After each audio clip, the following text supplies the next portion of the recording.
Hello అండి, అందరికీ welcome to my channel middle class ముచ్చట్లు. ఈరోజు వచ్చేసి ఇంట్లో అయితే కూరగాయలు అయితే ఏం లేవండి. ఇంట్లో చూస్తే పెరుగు ఒక్కటే ఉంది. సరేనని మజ్జిగ చారు అయితే చేసుకుంటున్నానండి. సో మీకు కూడా చూపిద్దామని చూపిస్తున్నాను. ఈ వీడియో అయితే చాలా సింపుల్గా చేసుకోవచ్చండి. రండి మీకు కూడా చూపిస్తాను. వీడియో వచ్చేసి ముందుగా ఒక బౌల్ తీసుకొని అందులో కొంచెం పెరుగు, ఇంట్లో కొంచెం పెరుగు ఉంటే అది తీసుకున్నాను నేను. కొంచెం పెరుగు తీసుకొని కొంచెం వాటర్ అయితే పోసుకున్న మజ్జిగ అయితే చేసుకోవడం కోసం.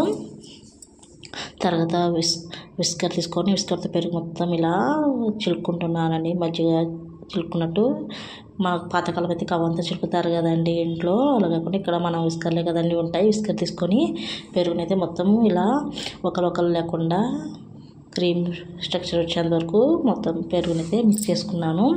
తర్వాత మరి పలుచగా కాకుండా మరిగా తిక్కుగా కాకుండా కొంచెం వాటర్ అయితే పోసేసుకున్నాను. ఇక్కడ వాటర్ అయితే పోసేసుకున్న తర్వాత కొంచెం సాల్ట్ అయితే వేసుకొని మళ్ళీ విస్కర్ తోటి మజ్జిగ అయితే ఇలా కవర్తో చిలుక్కుంటున్నానండి నేను ఇక్కడ. చూడండి, మరి పలుచగా కాకుండా చిక్కగా కాకుండా మజ్జిగనైతే రెడీ చేసుకున్నాను నేను ఇక్కడ. చూడండి, మజ్జిగ అయితే పక్కన పెట్టేసుకున్న తర్వాత మజ్జిగ సరిపడా ఉల్లిపాయలు పచ్చిమిరపకాయలు అయితే నేను కట్ చేసుకుంటున్నాను ఇక్కడ. నా మజ్జిగ సరిపడట్టు 3 పచ్చిమిర్చి అయితే, అంటే చాలా కారంగా అయితే ఉన్నాయి, అందుకే 3 పచ్చిమిర్చి మాత్రమే తీసుకుంటున్నాను నేను ఇక్కడ. పచ్చిమిర్చి తీసుకొని ఇలా కట్ చేసుకుంటున్నాను. కొంతమంది రౌండ్గా అయితే కట్ చేసుకోవచ్చండి, అని మనం ఎలా తింటాం అనే దాన్ని బట్టి కట్ చేసుకుంటాం.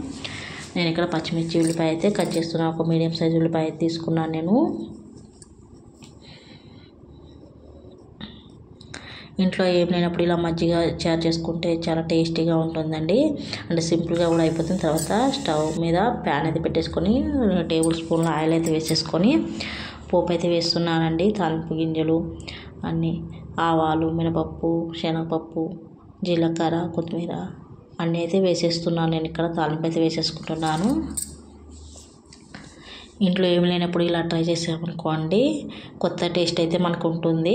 చాలామందికి ఒక డౌట్ ఉంటుందండి, తాలింపు వేసేటప్పుడు మనం మజ్జిగ అనేవి తాలింపులో వేయాలా లేకపోతే తాలింపు తీసుకొచ్చి మజ్జిగలో వేయాలనే డౌట్ అయితే ఉంటుంది. మనం మజ్జిగలోనే వేయాలండి, లేకపోతే తాలింపులో వేస్తే ఇవన్నీ విరిగిపోతుంది. సో సింపుల్గా మజ్జిగ చారు అయితే రెడీ అయిపోయిందండి. ఈ వీడియో మీకు నచ్చినట్లయితే లైక్ చేసి షేర్ చేయండి. మన ఛానల్ని సబ్స్క్రైబ్ అయితే చేయండి ఫ్రెండ్స్.